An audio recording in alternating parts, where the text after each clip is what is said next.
June 2025 12 Ahmedabad నుండి London వెళ్తున్న Air India విమానం టేక్ ఆఫ్ అయిన క్షణాలకే బీజే మెడికల్ కాలేజ్ హాస్టల్ భవనంపై క్రాష్ అయింది. విమానంలో ఉన్న 242 మందిలో 241 మంది చనిపోయారు. కాని ఒక్కరు విశ్వాస్ కుమార్ రమేష్ గారు మాత్రం ఆ ప్రమాదం నుంచి ప్రాణాలతో బయటపడ్డారు. ఆయన 11 అనే ఎమర్జెన్సీ ఎగ్జిట్ సీట్లో కూర్చున్నారు. విమానం కూలిన తర్వాత ఆయన చెబుతున్న మాటలు భయానకంగా ఉన్నాయి.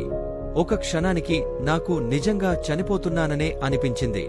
కాని కళ్ళ తెరిచినప్పుడు నేను బ్రతికినట్టు అర్థమైంది అని తెలిపారు. తన సీటు నుంచి బెల్ట్ తీసుకొని గాయాలతో ఉన్నప్పటికీ స్వయంగా నడిచి ప్రమాద స్థలం నుండి బయటపడ్డారు.